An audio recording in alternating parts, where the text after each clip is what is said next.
আমাদের মালিক একমাত্র কে? আমাদের সৃষ্টিকর্তা একমাত্র কে?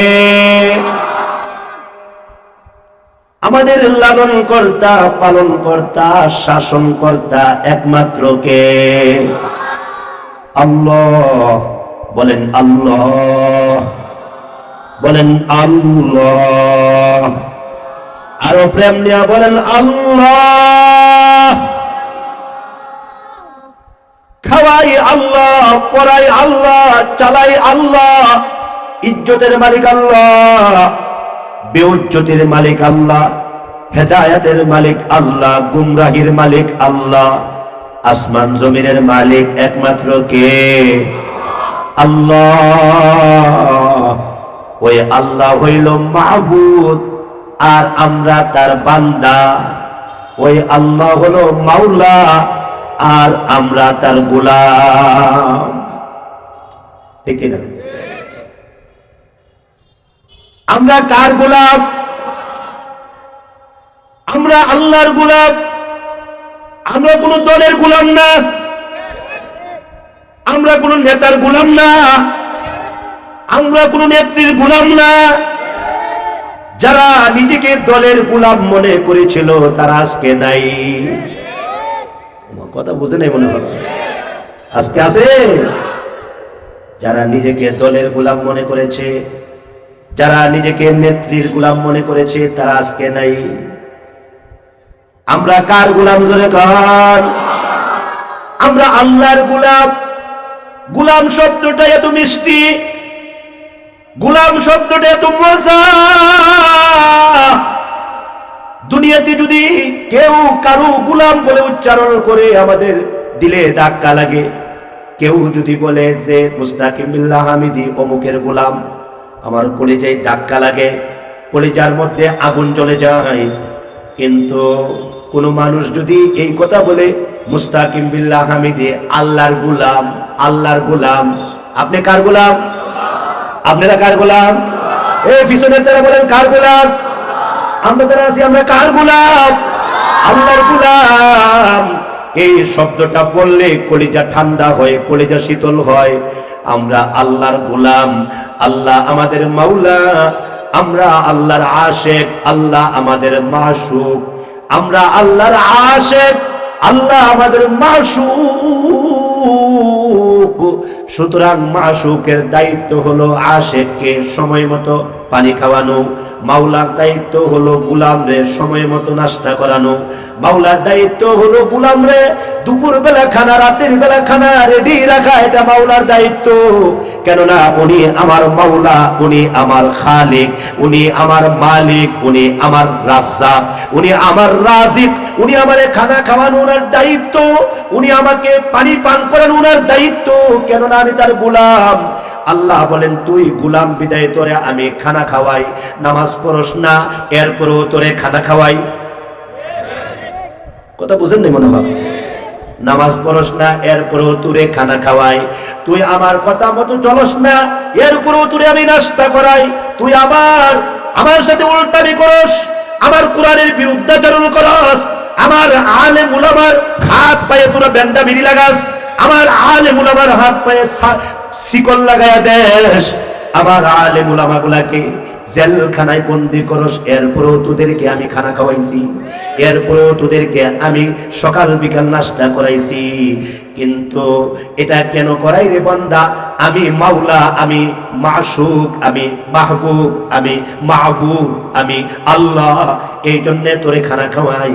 তুই কোনোদিন বলস না আল্লাহ গো রাতের খানাটা রেডি করেন, আমি খাইবো। আল্লাহ রাতের খানাটা আমার জন্য তৈরি করে দেন, আমি রাতের বেলায় খানা খাইবো। একবারও এই কথা বলস না।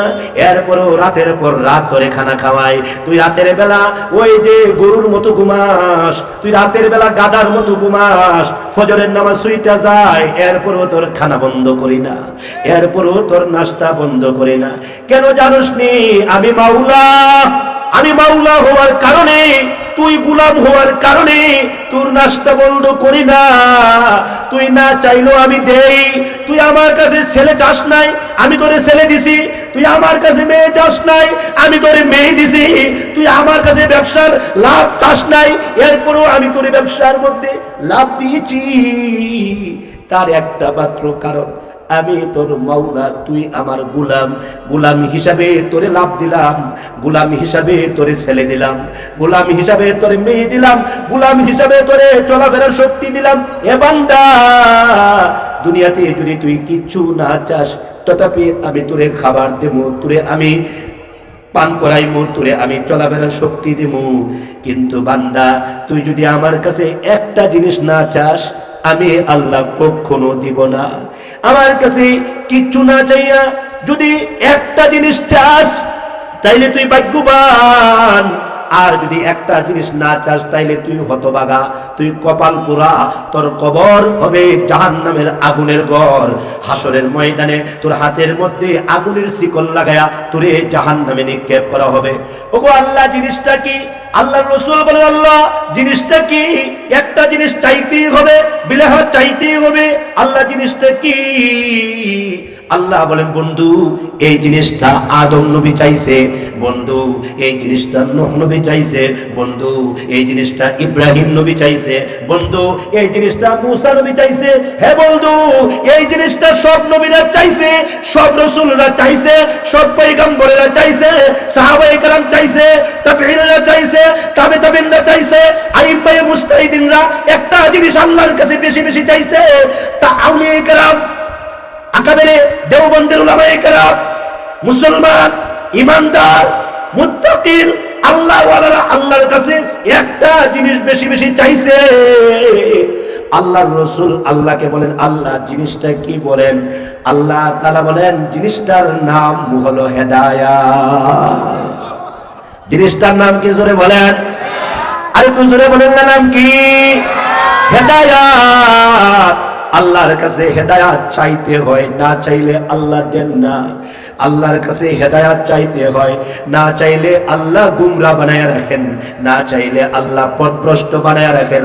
মুসলমানের ঘরে জন্ম নিয়েও নাস্তিক হয়ে গেল, মুসলমানের ঘরে জন্ম নিয়েও মুরতাদ হয়ে গেল, মুসলমানের ঘরে জন্ম নিয়েও নবীর বিরুদ্ধে কথা কয়। জোরে বলেন ঠিক কিনা? জোরে কর। মুসলমানের ঘরে জন্ম নিয়েও আলেমদের বিরুদ্ধাচরণ করে, মুসলমানের ঘরে জন্ম নিয়েও মসজিদ মাদ্রাসার বিরোধিতা করে, মুসলমানের ঘরে জন্ম নিয়েও আল্লাহর কোরআন হাতে নেয় না, আল্লাহর কোরআনকে বুঝতে রাজি না, মুসলমানের ঘরে জন্ম নিয়েও আলেম উলামার বিরুদ্ধে মামলা দায়ের করে। কেন? তার একটা কারণ হইল, সে আল্লাহর কাছে হেদায়েত চাই নাই। সে আল্লাহর কাছে কি চাই নাই? আরেকটু জোরে বললেন না, কি চাই নাই? কি চাই নাই? কি চাই নাই? কি চাই নাই? কি চাই নাই? বলেন, কি চাই নাই? কি চাই না? হেদায়েত চাই নাই, হেদায়েত চাই নাই। এই জন্য কোন আলেম যদি আল্লাহর কাছে হেদায়েত না চাই, ওই আলেম ইমানের উপরে থাকতে পারে না, ইমানের উপরে থাকতে পারে না। কোন মুফাসসিরে কোরআন যদি আল্লাহর কাছে হেদায়েত না চায়, আল্লাহ তাআলা তার সিনার নূরটা আল্লাহ উঠায় আনে, আল্লাহ উঠায় আনে। কোন হাফেজে কোরআন যদি আল্লাহর কাছে হেদায়েত না চায়, তো ওই হাফেজে কোরআনের সিনার মধ্যে কোরআন থাকে না, ইন্তেকালের আগে কোরআন বইলা যায়। এই জন্য একটা ইম্পর্টেন্ট সবক আপনাদেরকে দিয়ে গেলাম, একটা গুরুত্বপূর্ণ সবক আপনাদেরকে দিলাম। আপনাদেরকে দিলাম না, বরং আমি শিখলাম। আমি শিখার নিয়তে বলতেছি। আমার ডানে বড় উলামায়ে কেরাম বসা, তাদের কাছ থেকে শিখার জন্য এসেছি। আমি বয়ান করার উদ্দেশ্যে বয়ান করি না। আলেম উলামা আমার বয়ানগুলো শুধরাইয়া দিবে, এই নিয়তে বয়ান করি। আলেমরা আমার ভুলগুলো ধরে দিবে, এই নিয়তে বয়ান করি। এই জন্য আল্লাহর কাছে কি চাইতে হবে? বলেন, কি চাইতে হবে?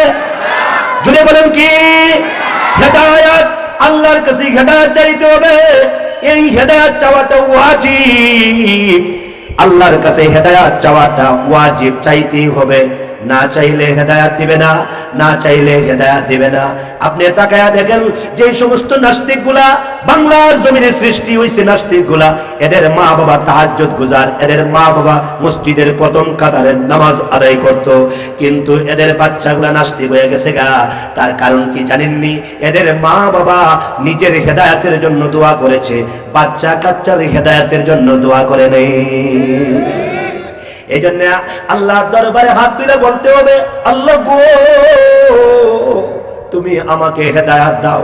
আল্লাহ গো আমার স্ত্রীরে হেদায়াত দাও। আল্লাহ আমার ছেলেগুলারে হেদায়াত দাও।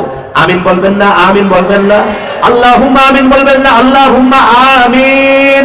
আল্লাহ গো আমার মেয়েগুলোকে হেদায়াত দাও। আল্লাহ আমার পুত্র বধূরে হেদায়াত দাও। আল্লাহ আমার নাতি নাত করে হেদায়াত দাও। এই হেদায়াত আল্লাহর কাছে চাইতে হয়।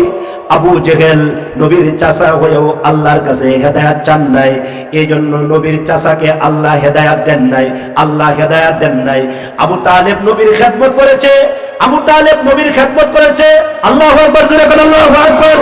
আবু তালেব নবীর খেদমত করেছে, এরপরে আল্লাহ আবু তালেবকে হেদায়াত দেন নাই। খেদমত করার পরেও হেদায়াত দেন নাই কেন? যে আল্লাহর কাছে হেদায়াত চাই নাই। সে খেদমত করেছে কথা সত্য, কিন্তু আল্লাহর কাছে হেদায়াত চাই নাই, এই জন্য আল্লাহ তাকে হেদায়াত দেন নাই, হেদায়াত দেন নাই।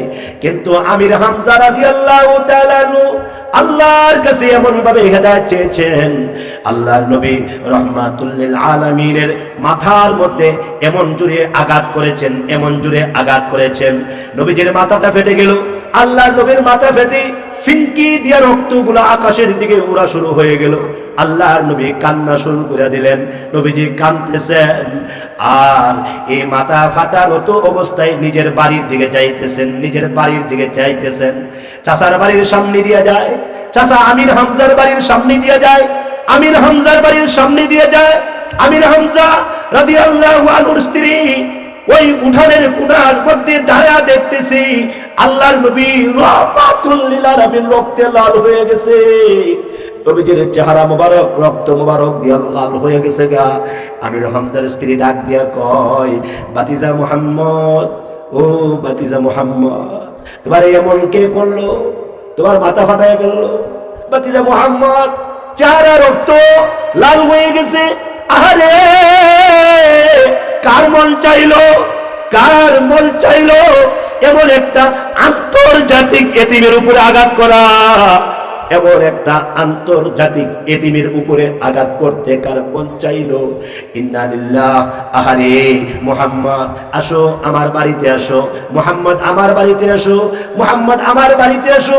আল্লাহর রাসূল ডাক দিয়া কয়, হে চাচি, না আমি আপনার বাড়িতে যাচ্ছি না, আমি আমার বাড়িতে চলে যাচ্ছি, বাড়িতে চলে যাচ্ছি। হযরত আমির হামজার স্ত্রী ডাক দেয়া কয়, শুনো, আমি জানতে চাই তোমারে কে আঘাত করেছে। বলে জানলে কি হবে? বলে জানলে তার বিচার করব, কঠিন বিচার করব।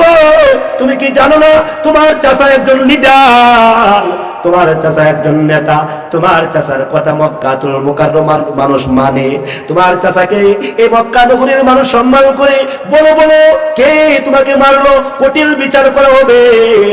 আল্লাহর রাসূল বলেন, প্রতিশোধ নিবেন? বলে হ্যাঁ, প্রতিশোধ নিব। আল্লাহর রাসূল বলেন, আমি প্রতিশোধের নবী না। সুবহানাল্লাহ, আমি প্রতিশোধের নবী না গো, আমি রহমতের নবী, আমি বরকতের নবী, আমি মাগফিরাতের নবী, আমি নাজাতের নবী। আমি প্রতিশোধ বিশ্বাস করি না গো।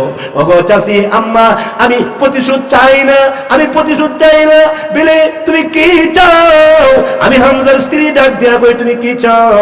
আল্লাহর রাসূল বলেন, চাচি আমি যাহা চাই আপনি তা করবেন না। হযরত আমির হামজার স্ত্রী ডাক দিয়া কয়, বাতিজা তোমার রক্ত দেখে সহ্য করতে পারছি না বাতিজা, যা বলবে তা মানবো, যা বলবে তা মানবো, বলো কি করতে হবে বাতিজা? আল্লাহর রাসূল বলেন, চাচি আপনি যদি কালিমাটা পড়ে নেন আর আল্লাহর কাছে যদি হেদায়েতটা চেয়ে নেন, সুবহানাল্লাহ বলবেন না? আরেকটু জোরে বলবেন না? আরো জোরে বলবেন না? আরো জোরে বলবেন না? সুবহানাল্লাহ, সুবহানাল্লাহি ওয়া বিহামদিহি, সুবহানাল্লাহিল আযীম। আপনি যদি কালিমাটা পড়ে দেন, আপনি যদি আল্লাহর কাছে হেদায়েতটা চেয়ে নেন, আল্লাহর কসম আমার কলিজা ঠান্ডা হয়ে যাবে, এই রক্ত সার্থক হয়ে যাবে, এই রক্ত সার্থক হয়ে যাবে। আপনি যদি কালিমাটা পড়ে নেন, আল্লাহর কাছে যদি হেদায়েতটা চেয়ে নেন। এমনি তখন আমির হামজার স্ত্রী ডাক দেয়া কয়, মুহাম্মদ কালিমা পড়তে রাজি আছি, আল্লাহর কাছে হেদায়েত চাইতে রাজি আছি, তবে হ্যাঁ একটা শর্ত তুমি মানবানি। আল্লাহর রাসূল ডাক দেয়া কয়, একটা কেন? 170 দিলে আমি মানতে রাজি আছি, তথাপি আপনি কালিমাটা পড়েন। কিয়ামতের দিন মুসিবতের ময়দানে আমি মুহাম্মদ আমি ওয়াদা করছি চাচি, আপনাকে ছাড়া আমি জান্নাতে যাব না। সুবহানাল্লাহি ওয়া বিহামদিহি সুবহানাল্লাহিল আযীম। আল্লাহর রাসূল তখন ডাক দেয়া কয়, চাচি কি শর্ত বলেন? চাচি ডাক দেয়া কয়, আমি কালিমা পড়ব, মুসলমান হইব, কিন্তু তোমার চাচা যাতে না জানে, তোমার চাচার কানে খবর দিও না আমি যে কালিমা পড়ছি। আমি তোমারে খুশি করতে চাই। কোরআন শরীফে আল্লাহ তাআলা বলেন, যে আমার নবীরে খুশি করবে আমি আল্লাহ তার উপর খুশি হয়ে যাব। কুল আতিউল্লাহ ওয়া আতিউর রাসূল। আল্লাহ নবী রাহমাতুল লিল আলামিন পবিত্র জবান দিয়া কালিমা পড়ায়া নিজের চাচিকে মুসলমান বানায় ফেললেন। আল্লাহু আকবার বলে। নিজের চাচিকে মুসলমান বানায় ফেললেন, নিজের চাচি মুসলমান হয়ে গেল। আল্লাহ নবী রাহমাতুল লিল আলামিন বলেন, চাচি স্বার্থ, এই রক্ত স্বার্থ, এই মাথা ফাটা স্বার্থ। মাথা তো শুধু আমি ফাটাইছি না, কোন নবী আগুনের ভিতরে, কোন নবী সাগরের ভিতরে, কোন নবী মাছের পেটের ভিতরে, কোন নবী ওই যে কোন নবীকে শুলিতে চড়ানো হয়েছে, কোন নবীকে হত্যা করা হয়েছে। সব নবীরা এই মাথা ফাটার সম্মুখীন ছিলেন, সব নবীরা কষ্ট করেছেন। চাচি গো, আমিও তো কষ্ট করলাম, আমি সব নবীদের সিরিয়ালে আছি, আমি আনসিরিয়ালে নাই। এমনি ডাক দেয়া কয়, চাচি ঠিক আছে থাকেন, আল্লাহর কাছে দোয়া করে দিলাম, আল্লাহ তাআলা আপনাকে মাফ করে দিবে, ক্ষমা করে দিবে চাচি। এই কথা বলে আল্লাহর নবী